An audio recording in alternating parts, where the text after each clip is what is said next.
اللهم صل على سيدنا محمد يا رب صل وسلم دائما أبدا على حبيبك. وَقَضَى رَبُّكَ أَلَّا تَعْبُدُوا إِلَّا إِيَّاهُ. تیرے رب نے چند فیصلے کیے ہیں. نمبر 1، دیکھو یہ اسلام کے احکام ہیں، ابھی سے عزم کر لو ہم تمام ان احکام کو فالو کریں گے. اس میں کوئی رفع الدین کا جھگڑا نہیں ہے، کوئی ٹانگیں چوڑی کرنے پتلی کرنے کا جھگڑا نہیں ہے. یہ کس کے احکام ہیں؟ یہ قرآن کے احکام ہیں. نہ اس میں کوئی اہل حدیث دیوبندی بریلوی پھڈا ہے، نہ کوئی اور پھڈا ہے، کوئی فرقہ نہیں. اس کو تو کوئی بھی انکار نہیں کر سکتا نا. تو جنت میں جانے کے لیے یہ کرنا میرے لیے بھی ضروری اور آپ کے لیے بھی ضروری. وہ کیا احکام ہے؟ ابھی سے نیت کرو ہم سب نے ان تمام احکام کو فالو کرنا ہے. پہلا حکم اللہ تعبدوا الا ایہ، عبادت کس کی ہوگی؟ صرف اللہ کی. عبادت میں وَمَن يَدْعُو مَعَ اللَّهِ، اللہ کے سوا کسی کو پکارنا عبادت ہے. قرآن میں دوسری جگہ پر آتا ہے صرف یا اللہ مدد، یا علی مدد، یا غوث آدم مدد، یا رسول اللہ مدد. یہ نعرے لگانا بولو نا چھوڑ دو. صرف کیا چلے گا؟ یا اللہ مدد. اس کے علاوہ کوئی نعرہ نہیں لگانا. مدد کس سے مانگی جائے گی؟ اللہ سے. بار بار واقعہ سناتا ہوں نا. ایک بندے نے کہا میرا آدھا دھڑ فالج ہو گیا ہے، ہر جگہ چلا گیا ٹھیک نہیں ہو رہا، سنا ہے کہ مزار پہ جانے سے ٹھیک ہو جائے گا، مزار میں جو بابا ہیں ان کے پاس جاؤں گا وہ ٹھیک کر دیں گے، ان کی کرامت ہے. میں نے کہا وہ ان کے دونوں دھڑ کام نہیں کر رہے، تبھی تو ان کو قبر میں دفنایا ہے. ابے بھائی مردے کی ذرا سی انگلی بھی کام کر رہی ہو نا آدمی ڈر کے بھاگ جائے. بندے کے دونوں دھڑ بالکل کام کرنا چھوڑتے ہیں تبھی اس کو پھٹے پہ لٹا کے غسل دیا جاتا ہے. یہ ہو نہیں سکتا کہ مردے کو آپ غسل دے رہے ہیں ذرا سی انگلی ہلی، یا تو آپ لیٹے ہوئے ہوگے اس کی جگہ خوف سے، ہارٹ اٹیک سے، یا پھر تحقیق کرو گے یہ ہلا کیسے. مردہ اسے کہتے ہیں جس کے دونوں دھڑ بالکل بھی کام نہ کر رہے ہو، چاہے وہ بزرگ ہو یا کوئی بھی ہو. میں نے کہا جس قبر پہ جس مزار پہ آپ جا رہے ہو اس کے دونوں دھڑ کام نہیں کر رہے تو وہ آپ کا آدھا دھڑ کیسے ٹھیک کرے گا؟ وہ تو کہے گا بھائی میں اپنا آدھا نہیں کر لیتا پہلے ٹھیک، پورا نہیں ہوتا تو جو آدھا تو ہو جاتا نا، کچھ تو کام آ جاتا. تو میرے بھائی جو بیچارہ مر گئے جو کچھ بھی نہیں کر سکتے وہ تمہاری بگڑی کہاں سے بنائیں گے؟ تو اللہ تعبدوا الا ایہ، پکارنا صرف کس کو ہے؟ اللہ کو. اللہ کے سوا کسی کو نہیں پکارنا، نہ قبر والوں سے مانگنا ہے. وبالوالدین احسانا. اچھا عبادت کرو صرف اسی کی، تو اس کا مطلب اس کی بھی کرو. تو اس کی جو عبادت فرض ہے وہ کیا ہے؟ نماز ہے، زکوٰۃ ہے، روزہ ہے، حج ہے. یہ بھی ہمیں کیا کرنا ہے؟ کرنا ہے ہمیں. آگے اللہ فرماتے ہیں وبالوالدین احسانا. اللہ کے بعد سب سے بڑا حق کس کا ہے؟ ماں باپ کا. ماں باپ کے ساتھ اچھا سلوک کرو. کتنا اچھا؟ اما یبلغن عندک الکبر احدہما، دونوں بوڑھے ہو جائیں یا دونوں میں سے ایک بوڑھا ہو جائے، فلا تقل لہما اف. اب بڑھاپے میں ان کی طبیعت میں چڑچڑا پن پیدا ہوگا، بات بات پہ ان کو آئے گا غصہ، اور آپ نے ان کو جوانی میں پورا نچوڑ لیا، اسکول کی فیسیں بھی لے لیں، اماں نے ساری زندگی روٹیاں پکا پکا کے آپ کو کھلا دیں، صبح اسکول تیار کر کے بھیجتی رہی، شام کو آپ کا انتظار کرتی رہی. اس وقت آپ بچے تھے، کوئی آپ کے سر پہ ہاتھ رکھنے والا نہیں تھا، باپ نے بھی عزت دی اور ماں نے بھی بولو عزت. اب آپ جب جوانی کی دہلیز پہ قدم رکھو گے، ماں باپ بڑھاپے کی طرف جانا، ابا ریٹائر ہو گئے، ابا کی چھوٹی موٹی پینشن آ رہی ہے، اماں بھی کیا ہو گئیں؟ بوڑھی ہو گئیں. اب آپ کو ابا اماں کھلنے لگے، یہ کھانستے کیوں ہیں، یہ اماں ہر وقت چیختی چلاتی کیوں ہیں؟ انگریز نے اس کا بہترین حل سوچا، اٹھا کے عیدی سینٹر میں جمع کرا دو. کیونکہ وہ کہتا ہے ترقی، ایکچولی لائف کو کیا کرو؟ انجوائے کرو. گورا یہی کہتا ہے تمیز سے ملو ہر ایک سے. گورے کے اخلاق بہت اچھے ہوتے ہیں، واقعی اچھے ہوتے ہیں. اب جب بھی پاکستان ہو کوئی نہ کوئی بڑا نظر آ رہا ہوتا ہے ہمیں، بہت اچھے اخلاق ہوتے ہیں، لیکن ابا اماں کے لیے بولو نہیں ہوتے. اللہ کہہ رہے نا نا نا، کسٹمر کی تو کہیں اللہ بات ہی نہیں کر رہا پورے رکوع میں کسٹمر سے اچھے اخلاق سے بات کرو. اللہ کا ہوتا ہے تو ان کا باپ بھی کرے گا، وہاں ان کا بزنس ہے. اصل تو جو ہیں وہ کون ہے؟ ابا اماں کو. تو گورے نے بولا سائنسی ترقی، ہم نے ترقی کرنی ہے، لائف کو انجوائے کرنا ہے. ابا کھانس رہے ہیں، اٹھا کے کہاں لے جاؤ؟ اولڈ ہاؤس میں کیئر ہوگی، وہاں گورنمنٹ نے ملازم رکھا ہوا ہے, گورنمنٹ کہے گی آپ نہیں ان پہ خرچ کرو گے بلکہ ہم آپ کی 40% سیلری کاٹیں گے اور قوم کے بوڑھوں کو کھلائیں گے. بڈھا کہتا ہے ماشاء اللہ گورنمنٹ ہماری کتنی اچھی, اور پاکستان میں گورنمنٹ بوڑھوں کو نہیں کھلاتی. بھائی پاکستان میں اولاد بوڑھوں کو کھلاتی ہے, گورنمنٹ اس لیے نہیں کھلاتی. گورنمنٹ تو ویسے بھی کسی کو نہیں کھلاتی, گورنمنٹ کا کام تو کھانا ہے, کھلانا تھوڑی ہے. کیا خیال ہے بھائی؟ زیادہ ہو گیا, چلو آگے. اچھے بھی لوگ بھی ہیں, بہرحال اچھے لوگ بھی ہیں الحمدللہ گورنمنٹ میں, کچھ لوگ کھلانے والے بھی ہیں. یہ میں مکھن لگانے کے لیے نہیں کہہ رہا, چونکہ جب میں ٹریولنگ کی ہے نا تو کچھ خاندانی لوگ بھی ہمیں ملے ہیں اور ہر جماعت میں ہیں. تو خاندانی لوگ ہر جگہ مارکیٹ میں ہیں ذرا تھوڑے, تو اس لیے ظاہر ہے جو اکثریت سامنے آتی تو مارکیٹ میں نظر تو وہی آتا ہے نا, لیکن کچھ اچھے لوگ بھی ہیں الحمدللہ. تو بہرحال اللہ میاں نے کہا کہ سب سے زیادہ حق کس کا ہے؟ ماں باپ کا. ان کے ساتھ اچھا سلوک کرنا ہے. اچھا سلوک کیسا؟ کہ جب بوڑھے ہو جائیں, اب تمہارے کسی کام کے نہیں ہے, تو اب اصل میں تو خدمت شروع ہوئی ہے. اب کیا ہے؟ حق حقوق تو اب شروع ہو رہے ہیں. تو پہلا حق اپنی زبان پہ کنٹرول. عیدی سینٹر جمع کرانا, تو یہ تو آپ سے کوئی ملے کہ میں نے اپنے ابا کو جمع کرا دیا عیدی سینٹر, بتاؤ آپ کی نظر میں اس کی کوئی عزت رہے گی؟ نہیں رہنی چاہیے. بے تو اپنے باپ کو جمع کرا کے آ گیا یار, گودوں میں پالتا بڑھاپے میں اس کو. یار وہ تنگ بہت کرتے ہیں ابا یہ کرتے ہیں. بھائی جو بھی ہیں, حق کب شروع ہو رہا ہے؟ اماں اور ابا کا بڑھاپے میں شروع ہو رہا ہے. فلا تقل لهما اف, اللہ کہتے ہیں اب ان کے سامنے اف نہیں کرنا. ولا تنہرہما, ان دونوں کو جھڑکنا نہیں ہے. جھڑکنا سمجھتے ہیں؟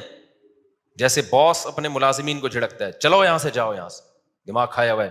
بھکاریوں کو جھڑکا جاتا ہے, بس کر یار. یہ جو اسٹائل ہے نا فرعون والا بات کرنے کا, یہ اسٹائل ماں باپ کے سامنے بولو نہیں چلے گا. چپ ہو جاؤ, خاموش ہو جاؤ, آپ کون ہوتے ہو پہ اعتراض کرنے والے. یہ ڈائلاگ آج کل اولاد کے چل رہے ہیں, کس کے لیے؟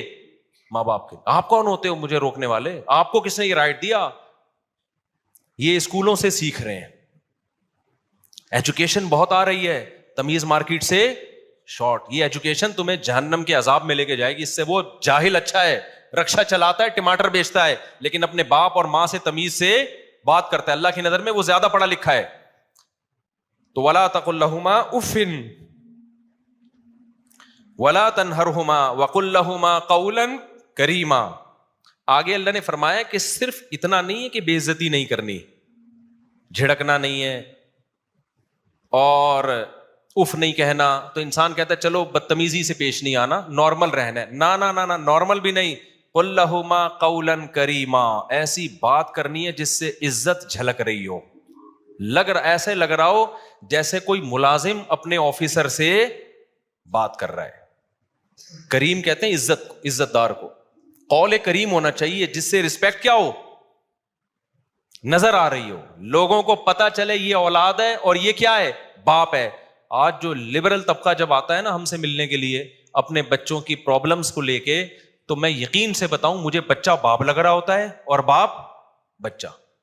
باپ بچے کے سامنے بڑی تمیز سے, کہ بچے کو ایسا نہ مائنڈ کر جائے, بچہ ایسے آرام سے بات کر رہا ہوگا. ایکچولی مفتی صاحب میرے یہ بیٹے ہیں, حالانکہ ایک ہی ہے لیکن اس کو عزت میں ہیں کہہ رہا ہوتا ہے. ویسے ہوتے بھی ایک ہی عام طور پہ لبرل لوگوں کے یہاں, یہ میرے بیٹے ہیں ایکچولی یہ تھوڑا سا نا یوں بیٹا ابا ایسا چیخنا شروع کر دے گا. ابا بیٹا وہ اصل میں دیکھیں میں آپ کو سمجھانا چاہ رہا تھا نا, میں مفتی صاحب ہیں, تھوڑا سا احتیاط سے بات کرتے ہیں. نہیں آپ مفتی صاحب یہ دیکھو نا یار, یہ ابا باتیں کیسی کر رہا ہے. تو مجھے 2-3 دفعہ ارادہ ہوا میں ابا کی جگہ اس کو بٹھا دوں اور اس کی جگہ کس کو بٹھا دوں, ابا کو, اور میں بولوں بھائی آج سے ابا تو ہے, یہ کون ہے؟ اسٹائل سے تو لگ رہا ہے باپ تو ہے. تو یہ تربیت یہ ہو رہی ہے مارکیٹ میں, یہ ہو رہی ہے تربیت. تو اپنے اسٹائل سے یہ ثابت کرنا پڑے گا کہ ابا جو ہے وہ ابا ہے, اماں جو ہے وہ کیا ہے, بیٹیاں اماں کے ساتھ بڑی بدتمیزی کرتی ہیں. یار آپ کون ہوتی ہو مجھے روکنے والی, آپ کون ہوتی ہو, آپ چپ ہو جاؤ, میں کیوں چپ ہوں. یار یہ اسٹائل ہے بھائی, ہم تو اپنے بچپن میں تصور نہیں کر سکتے تھے کہ آپ کون ہوتی ہو مجھے روکنے والی. ماں جب کہہ رہی ہے چپ ہو جاؤ تو آپ چپ ہو جاؤ, میں کیوں چپ ہوں. خدا کی قسم ہم اپنے بچپن میں یہ تصور نہیں کر سکتے تھے کہ کوئی اولاد اپنی ماں, کوئی بیٹی اپنی ماں کو یہ الفاظ کہہ سکتی ہے. بڑے بدتمیزی والے الفاظ ہیں یہ. تو یہ بہت خطرناک بات ہے. اس لیے اللہ تعالیٰ قرآن میں فرماتے ہیں وَقُلْ لَهُمَا قَوْلًا کریما. بات کیسے کرنی ہے؟ عزت کے ساتھ.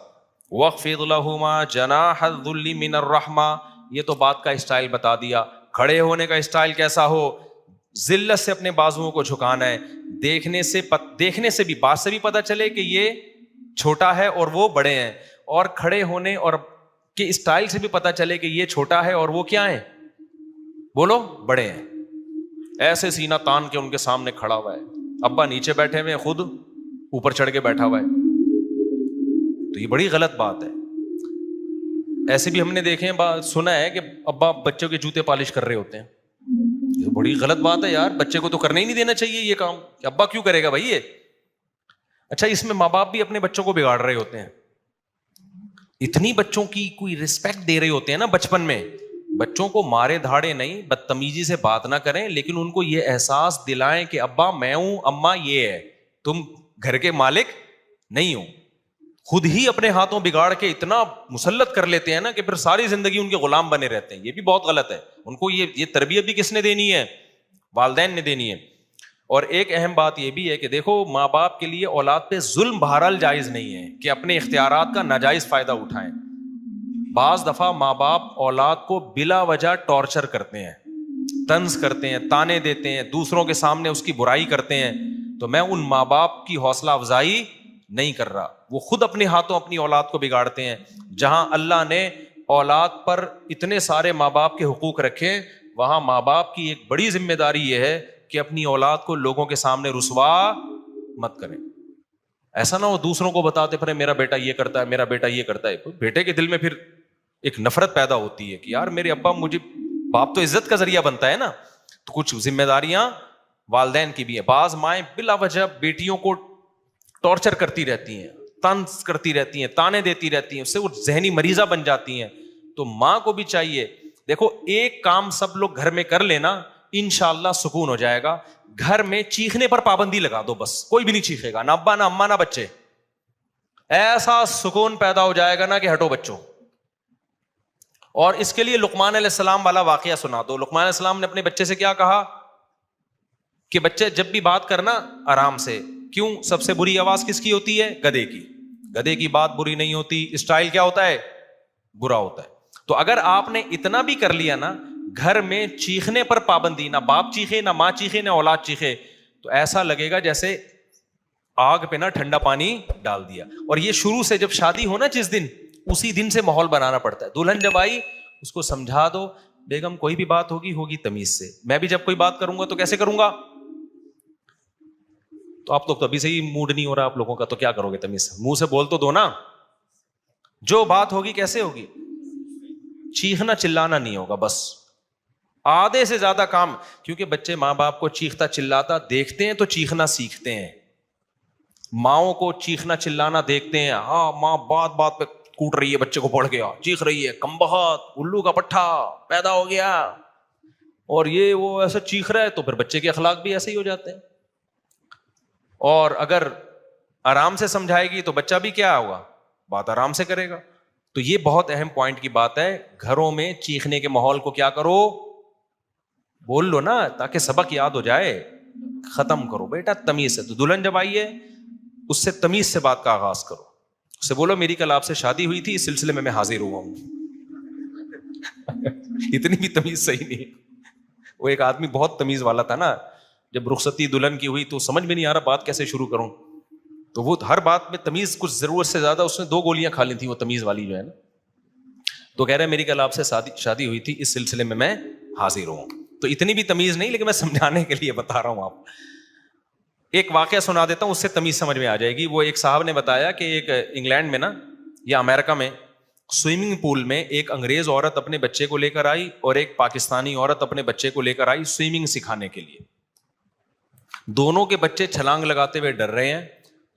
تو کہہ رہے انگریز عورت اپنے بچے کو سمجھا رہی ہے, بیٹا, جو بھی انگلش میں اس کو سمجھا رہی تھی اس کا ترجمہ کہ دیکھو تم, مجھے پتا ہے تم کر سکتے ہو, تم سوئمنگ پر کر سکتے ہو, تم ویسے ہی ڈر رہے ہو, تم کرو, اس سے یہ ہوگا کہ تمہیں دیکھ کے دوسرے بچے بھی ہمت کریں گے.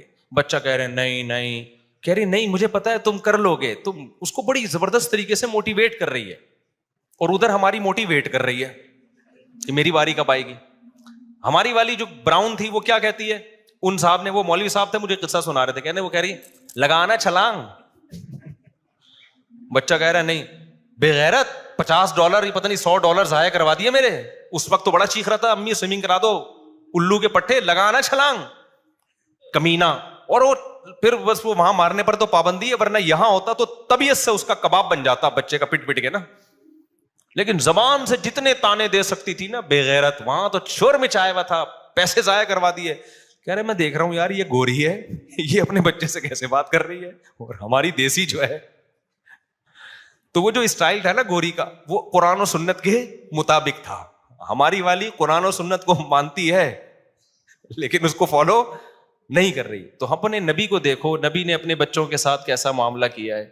حضرت حسن حسین آپ کے کمر مبارک پہ بیٹھ جایا کرتے تھے. تو بچوں کو بگاڑنے میں ماں باپ کا بھی دخل ہوتا ہے. بہرحال ہم بچوں کو یہی کہیں گے تمہارے ماں باپ نے تمہیں سنوارا ہو یا بگاڑا ہو, لیکن تم پر بہرحال ان کا حق ہے. اب ایسا نہ ہو کہ آپ ابا سے بولو ابا چونکہ آپ نے مجھے بدتمیزی سکھائی ہے میں بات بدتمیزی سے ہی کروں گا. آپ کو تمیز ہی سے بات کرنی پڑے گی, کیونکہ ہم ماں باپ کی فرما برداری اور ان کے ساتھ حسن سلوک ماں باپ کی وجہ سے نہیں کرتے.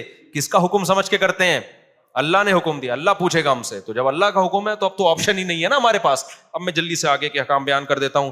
آگے اللہ نے فرمایا وآت ذی القربى, آگے اللہ نے فرمایا اگر ماں باپ کے ساتھ کبھی بد کلامی ہو جائے تو پھر توبہ استغفار کا دروازہ کھلا ہوا ہے, کیونکہ اکٹھے رہتے ہیں ہمیشہ, کبھی اونچ نیچ ہو جاتی ہے تو مایوس نہ ہونا, توبہ کر کے اپنے احوال کی اصلاح کر لینا. آگے اللہ نے فرمایا وآت ذی القربى حقہ, قریبی رشتہ داروں کو ان کا حق دو. یہ بھی اللہ کا بہت اہم حکم ہے, قریب ترین رشتوں کا حق دوسروں سے زیادہ. 5 منٹ میں بس بیان ختم کر رہا ہوں. میں نے سوچا کہ 1 گھنٹے سے زیادہ نہیں بڑھنے دوں گا بیان.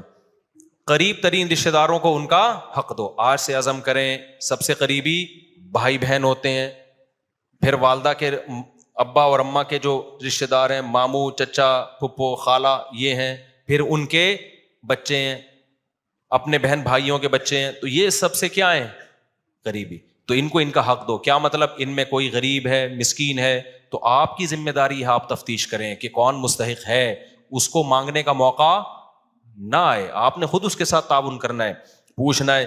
آگے اللہ فرماتے ہیں والمسکین, غریبوں کو ان کا حق دو, مسافروں کو دو. مسافروں کو کیسے چونا لگایا جاتا ہے؟ کوئی مسافر آ جائے نا ٹیکسی والے کے پاس, ٹیکسی والے کو پتہ چل جائے کہ یہ مسافر ہے, ٹیکسی والا اس کو 10 کے 4 گنا ریٹ بتا رہا ہوتا ہے. اس کو پتا ہے اس کو یہاں کے ریٹ پتہ ہی نہیں ہے. ہم بچپن سے دیکھ رہے ہیں, یہ پہلے تو گورے بہت آیا کرتے تھے, ورلڈ ٹریڈ سینٹر کے بعد آنا بند ہو گئے, پہلے گورے بہت آیا کرتے تھے. ہمیں یاد ہے جب انگریز آتے تھے نا تو وہ ٹیکسی والے نا ان کو ڈبل سے بھی زیادہ کرایہ بتاتے تھے. حالانکہ کوئی بھی مسافر ہے بھائی, جب دوسرے تو وہ رعایت کا مستحق ہے. لاہور میں ہم جاتے تھے تو ٹیکسی والے کو پتہ چل جاتا تھا ہماری اردو سے یہ کہاں سے آیا ہے, کراچی. ٹیکسی والا چونا لگاتا تھا, ہم کہتے تھے بھائی وہاں جانا ہے, گلی کے ساتھ طواف کرتا تھا وہ گلی میں, ہمیں پتہ ہی, ہم سمجھ نئی گلی آ رہی ہے, اسی گلی میں گھمایا جا رہا ہے. پھر جب 3-4 دفعہ وہی درخت آئے تو پھر اگلی گلی, او جناب 50 کلومیٹر دور, حالانکہ وہ اس کھمبے سے لے کے اس کھمبے تک گیا ہے. ہم سمجھ رہے ہیں بہت لمبی ٹریولنگ کر کے ہم یہاں پہنچے ہیں.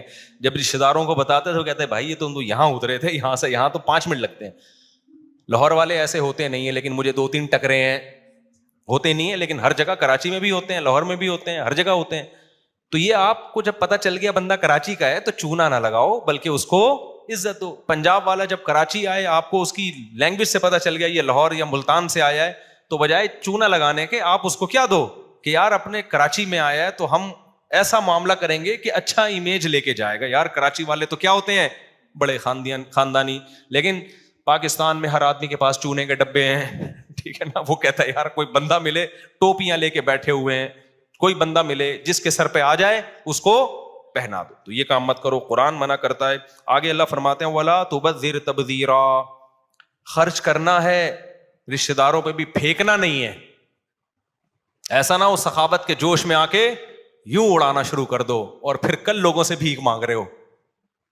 جی کس سلسلے میں آئے, جی وہ میں نے بیان سن کے سخاوت اتنی کر دی تھی کہ آج میرے پاس گیس بجلی کے بل کے پیسے نہیں ہے. کیا کرو, یہ شیطان کا کام ہے. آگے اللہ فرماتے ہیں وَإِمَّا تُعْرِضَنَّ عَنْهُمُ ابْتِغَاءَ رَحْمَةٍ مِّن رَّبِّكَ, بعض دفعہ کوئی رشتہ دار, کوئی غریب مسکین تمہارے پاس آتا ہے, اس وقت تمہارے پاس پیسے نہیں ہو مستحق, وہ پیشہ ور بھکاری کی بات نہیں ہو رہی, خوب سمجھ لو. اس وقت پیسے نہیں ہے لیکن تمہیں پتا ہے بعد میں پیسے آ جائیں گے, تو اس سے نرم بات کہہ دو کہ بھائی ابھی نہیں ہے لیکن مجھے اللہ سے امید ہے کل انتظام ہو جائے گا تو کل میں تمہیں دے دوں گا. دیکھو کیسے اللہ کہاں تک سمجھا رہے ہیں. آگے اللہ نے فرمایا نہ اپنے ہاتھ کو گردن سے باندھو, کنجوس بن کے زندگی گزارو کہ جی وہ الماری سے روٹی لگا کے, بہت پرانا لطیفہ ہو گیا. ایک کنجوس آدمی کو بچے کہتے تھے ابا دیسی گھی لے کر آ, دیسی گھی لے کر آ. ابا کنجوس, اس نے کہا مہنگا ہے. بہرحال ایک دن ابا گھی کا ڈبہ لے آئے. جب بھی کوئی آئل یا گھی کا ڈبہ ہوتا ہے باہر بھی چکناہٹ ہوتی ہے, تو ابا نے کہا بیٹا گھی کے ڈبے سے لگا کے کھاؤ, جب تک باہر مکمل ختم نہ ہو جائے نا ڈبہ نہیں کھلے گا. وہ بچے بےچارے صبح ناشتے میں نا ڈبے کو چاٹ رہے. اب اس کو سفر پہ جانا تھا تو یہ ڈبہ الماری میں بند کر کے چلا گیا کہ کم بخت کھول نہ لیں گے. کئی دنوں کے بعد واپس آیا تو بچے سے پوچھا کہ بچوں تم نے گھی کا ڈبہ کھولا تو نہیں؟ نہیں ابا ہم نے نہیں کھولا. بیٹا پھر ناشتہ کیسے کرتے تھے؟ ابا الماری سے روٹی لگا کے کھاتے تھے. وہ بھی کنجوس کے بچے تھے نا. ابا الماری سے روٹی لگا کے کھاتے تھے. اس نے رکھ کے ایک تھپڑ لگایا. بغیر تو کچھ دن گھی کے بغیر صبر نہیں ہو سکتا تھا. یہ کیا ہے؟ ہاتھ گلے سے باندھ لینا. لا تجعل یدک مغلولۃ الی عنقک, اپنے ہاتھوں کو گردن سے مت باندھ. دیا اللہ نے, اڑاؤ یار, خرچ کرو, لیکن ولا تبسطھا کل البسط, ایسے ہاتھ بھی نہ پھیلا دو. ایسا نہ ہو کہ اپنی چادر سے زیادہ پاؤں پھیلانا شروع کر دیے, جیسے شادیوں میں لوگ اڑا رہے ہوتے ہیں نا. ایک ولیمے میں ایسا پیسہ اڑایا, پھر مجھے آ کے کہہ رہے ہوتے ہیں آپ دوسری شادی کی بات کرتے ہو, خرچہ ایک میں اتنا ہو جاتا ہے. بھائی تم نے جس اسٹائل میں ولیمہ کیا اس میں تھوڑی, اس میں تو ایک بھی نہیں ہوتی. جو جس طرح کے خرچے کر رہے ہو ایسے اڑا رہے ہوتے ہیں ذرا سی تقریبات پر, اس کے بعد کچھ ہے ہی نہیں. اچھا یہ خوب سمجھ لو, ہر آدمی اپنی حیثیت کے مطابق خرچ کرے گا. بعض دفعہ لوگ کہہ رہے ہوتے ہیں وہ فلاں مالدار نے ڈیفینس میں اتنے بڑے ہوٹل میں ولیمہ کیا ہے اور اتنا لگژری کھانا, یہ تو اسراف ہے. بھائی اس کی کروڑوں کی آمدن ہے, اس کے لیے یہ دال چاول ہیں, ٹھیک ہے نا. تو یہ جو اسراف کی ڈیفینیشن ہے نا, یہ ہر ایک کے حق میں مختلف ہے. جن کو زیادہ دیا ان کے لیے کچھ بھی نہیں ہے, جن کو کم دیا ان کے لیے تو 2 دیگیں بھی ہو سکتا ہے بہتوں. تو اسراف میں کبھی کسی کو دیکھ کے کہ اتنا زبردست اس نے انتظام کیسے کر لیا, تو وہ اس پہ آپ نہیں حکم لگا سکتے. اس کی ہر آدمی اپنی آمدن کے حساب سے خرچ کرتا ہے اور کرنا بھی چاہیے. ایک کروڑ پتی آدمی اگر دال چاول کھلائے گا تو یہ کنجوسی ہے, اور ایک غریب آدمی جس کے پاس دال چاول کے پیسے بھی نہیں ہے وہ دال چاول بھی کھلائے گا تو یہ کیا ہے؟ اسراف ہے. تو اسراف کی ڈیفینیشن ہر ایک کو دیکھ کر مختلف ہوتی ہے. جلدی سے مکمل کر لوں. آگے اللہ نے فرمایا وَلَا تَقْتُلُوا أَوْلَادَكُمْ خَشْيَةَ إِمْلَاقٍ, غربت کے خوف سے اپنے بچوں کو قتل مت کرو. نَحْنُ نَرْزُقُهُمْ وَإِيَّاكُمْ, ہم ان کو بھی روزی دیں گے اور تم کو بھی دیں گے. علماء نے اس آیت کے تحت لکھا ہے کہ حمل گرا دینا یہ بھی حرام ہے اسی آیت کی روشنی میں, اس خوف سے کہ میں خرچے کہاں سے پورے کروں گا. آج بہت سے لوگوں کی کال آ رہی ہوتی ہیں, بھائی مجھ صاحب میرے 2 بچے ہیں, ایکچولی ان کے خرچے پورے نہیں ہو رہے, ایکچولی یہ ہو رہا ہے, پھر پریگننسی ہو گئی صاحب اس مہنگائی کے دور میں. بھائی اللہ کہہ رہا ہے کہ نہیں اجازت آپ کو. رزق کس کے ذمے ہے؟ جب بچہ پیدا ہوتا ہے ماں کی چھاتیوں میں دودھ آتا ہے تو اللہ دے گا. آپ کہتے ہو بھائی دودھ ہی ضرور نہیں ہے نا, آگے بھی تو ہے بہت سارے مسائل. تو اللہ نے دودھ ایک سائن علامت کے طور پہ کہ ابھی اس کی ضرورت تو ابھی یہ دے رہا ہوں, اس کا مطلب جب جو ضرورت ہوگی وہ میں دے دوں گا. تو یہ فیملی پلاننگ والوں کے نظریات سے بالکل متاثر مت ہو. اولاد کا معاملہ کیلکولیٹر سے نہیں ہے کہ اتنے ہو گئے تو اتنی تنخواہ تو اتنے ہو سکتے ہیں اتنے. یہ گوروں کا کام ہے, مسلمان کو اس کی اجازت نہیں ہے. ہماری اولاد اللہ کی مخلوق پہلے ہے, ہماری اولاد بعد میں ہے. سمجھتا ہے کہ نہیں سمجھتا ہے؟ آگے اللہ فرماتے ہیں وَلَا تَقْرَبُوا الزِّنَا, زنا کے قریب بھی مت پھٹکو. دیکھو جتنے بھی احکام اللہ نے بتائے نا اس میں کسی میں یہ نہیں کہا کہ اس جرم کے قریب بھی مت جاؤ. واحد ایک زنا ہے جس کے بارے میں کہا اس کے قریب بھی مت جاؤ, کیونکہ جو قریب جاتا ہے وہ زنا کر لیتا ہے. قریب جانے کا کیا مطلب؟ موبائل میں لڑکیوں کے نمبر رکھے ہوئے ہیں, بلاک کر دو نمبر سارے. بلاک کرنے سے پہلے ایک میسج بھیج دو, یہ آپشن کہ بھائی اب میں شادی کرنا چاہتا ہوں, آپ اگر میری وائف بننا چاہتی ہیں تو موسٹ ویلکم, ادروائز نمبر کیا ہو رہا ہے؟ بلاک. پھر دوسری کو بھیجو, پھر مسرت کو بھیجو, پھر کائنات کو بھیجو, پھر راحت کو بھیجو. وہ ہے نا لطیفہ, میں بہت دفعہ سن لیا یہی ہوتا ہے نا, یہ ساری لیڈیز جن کے نمبر آپ نے سیو کیے ہوئے ہیں ان کو, ورنہ پھر وہی ہوگا جو اس بندے کے ساتھ ہوا تھا. ایک بندے کی شادی ہوئی, بیگم کو کہہ رہا ہے کہ آج سے تم میری کائنات, تم میری مسرت, تم ہی میری راحت اور تم ہی میری فرحت. وہ تو ویسے ہی کہہ رہا ہے, وہ سمجھیے اپنی گرل فرینڈ کے نام بتا رہا ہے. تو فوراً کہتی اچھا پھر تم ہی میرے غفار بھی, تم ہی میرے ستار بھی, تم ہی میرے وسیم بھی, تم ہی میرے غفور بھی, سب کچھ تم ہی. وہ حیران, یار یہ کیا ہو رہا ہے مارکیٹ میں. تو وہ راز پھر اگلنا شروع ہو جاتے ہیں. ٹھیک ہے نا, پاک دامنی والی زندگی گزارو. تو اللہ فرماتے ہیں زنا کے قریب بھی مت پھٹکو, یہ بہت بڑا گناہ ہے, اور کسی انسانی جان کو قتل مت کرو. آگے اللہ فرماتے ہیں ولا تقربوا مال الیتیم, یتیم کے مال کے بھی قریب مت جاؤ. یہاں بھی قریب جانے کا, قریب جانا کا, یتیم کسے کہتے ہیں؟ آپ کے بھائی کی ڈیتھ ہو گئی, اس کے چھوٹے چھوٹے بچے ہیں, تو چچا ان بچوں کی وراثت کھا جاتا ہے, بڑا بھائی چھوٹے بھائیوں کی وراثت کھا جاتا ہے. یتیم کا مطلب یہ نہیں کہ عیدی سینٹر سے یتیم بچوں کے چپل کوئی چوری کر رہا ہے جا کے, یہ عربوں میں نہیں ہوتا تھا. یتیم کا مطلب ہے کہ جب باپ مر گیا تو چھوٹے بچوں کی وراثت رشتہ دار کھا جاتے ہیں. اللہ کہتے ہیں یہ کام مت کرنا. وَأَوْفُوا الْكَيْلَ إِذَا كِلْتُمْ, ناپ تول میں کمی مت کرو. اپنا حق لینے کی باری آتی ہے تو پورا حق لیتے ہو, دینے کی باری آتی ہے تو ڈنڈی مارتے ہو, ایسا مت کرو. اوفوا بالعہد, معاہدوں اور ایگریمنٹ کو پورا کیا کرو. آگے لا تخف ما لیس لک بہ علم, جب تک مکمل نالج نہ ہو کسی چیز کے در پہ نہ ہو تبصرہ مت کیا کرو. فلانے نے یہ کر دیا, فلانے نے یہ کر دیا. کل مجھے کسی نے پوسٹ بھیجی کسی آفیسر کے بارے میں کہ وہ یہ کروڑوں روپے کھا گیا اور یہ کر رہا ہے. میں نے کہا آپ نے خود اپنی آنکھوں سے دیکھا ہے کتنے روپے کھا گیا؟ وہ اپنی آنکھوں سے دیکھا ہے؟ کہہ رہے نہیں میں نے دیکھا تو نہیں ہے, لیکن یہ دیکھو ثبوت ہے. میں نے کہا ان ثبوت کو تجزیہ آپ کو اینالائز کرنا آتا ہے؟ آپ تجزیہ کرنا آتا ہے؟ آپ جج ہو؟ کہہ رہے یار, میں نے کہا کیوں بلا وجہ کچھ بھی چلا دو مارکیٹ میں پھیل جاتا ہے. سچ بہت کم بولا جاتا ہے. تو کبھی کسی کی باتوں میں آ کے کسی کو تبصرہ کرنا, کسی ادارے کو برا کہنا, کسی فرد کو برا کہنا, یہ اپنی زندگیوں سے ہمیشہ کے لیے کیا کر دو, ختم. جب تک 2 اور 2 4 کی طرح واضح دلائل آپ کے پاس نہ ہو.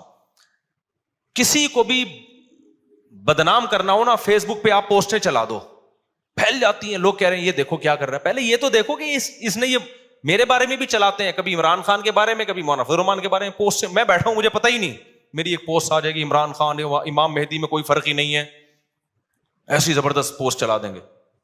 پی ٹی آئی والے زندہ باد مفتی, یہ والی آئی نہیں ہے, اس سے ملتی جلتی. پی ٹی آئی والے زندہ باد, مفتی طارق مسعود زبردست.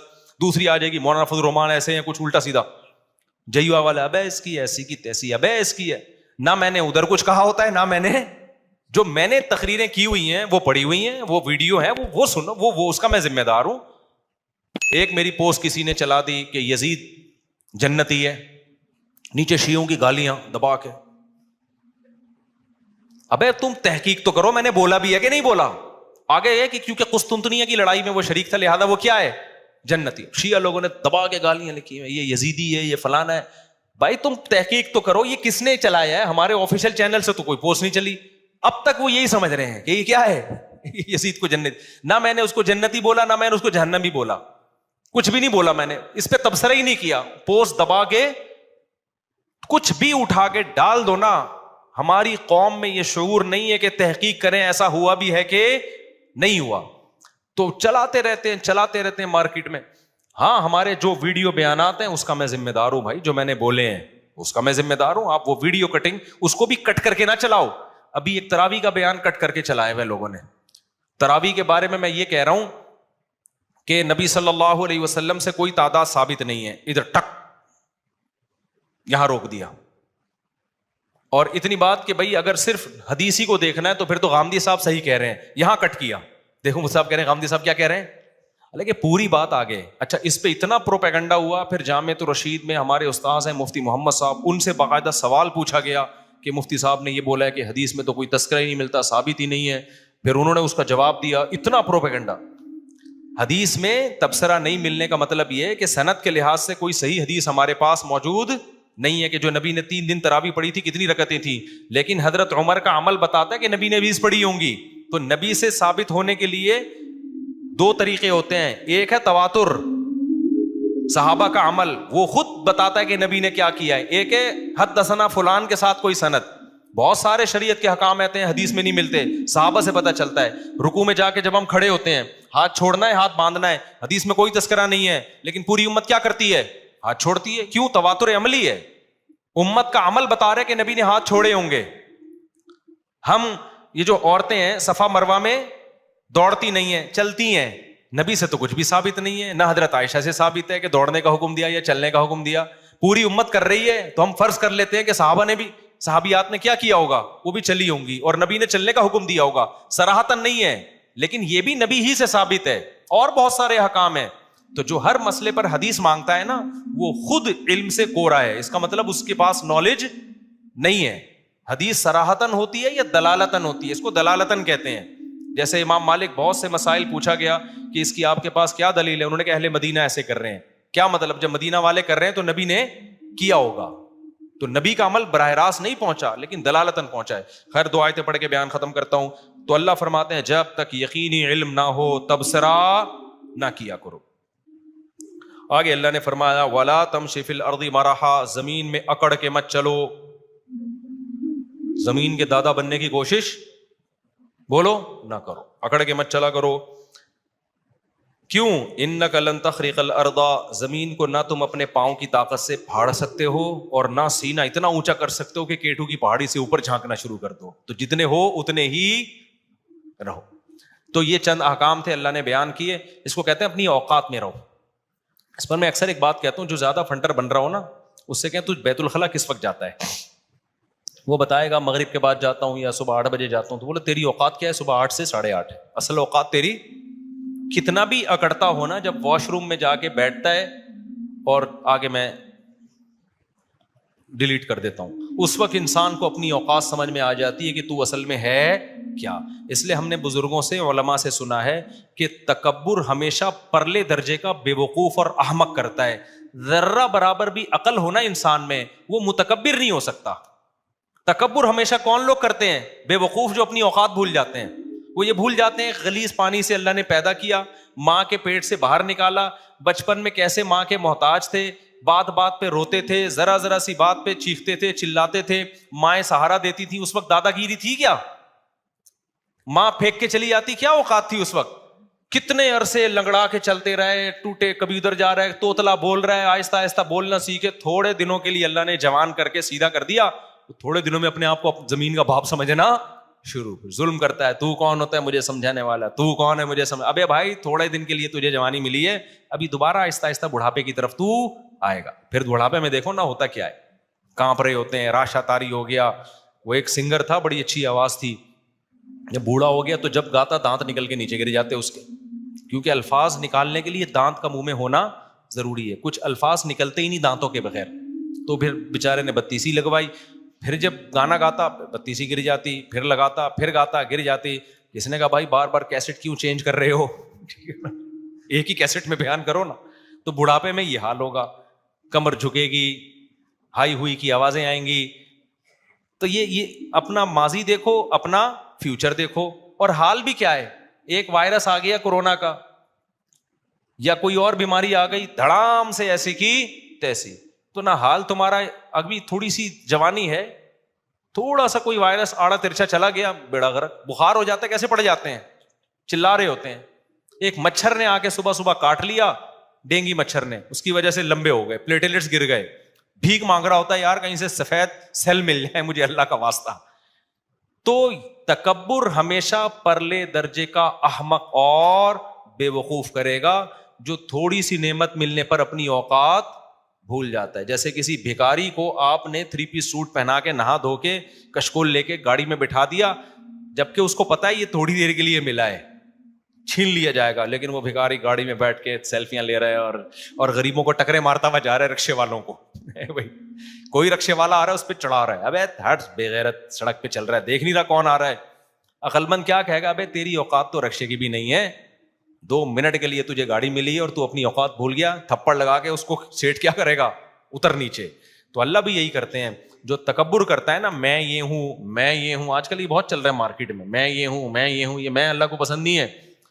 تو اس کا نتیجہ نکلتا ہے کہ حدیث میں آتا ہے جو چیز بہت اوپر جاتی ہے اللہ اس کو اسی حساب سے نیچے لے آتے ہیں. تو تکبر سے اپنا ہی نقصان، دماغ بھی خراب ہوتا ہے، ڈپریشن کا مریض بنتا ہے. تواضع اللہ کو پسند ہے، عاجزی اللہ کو پسند ہے. اللہ تعالیٰ سمجھنے کے عمل کی توفیق عطا فرمائے.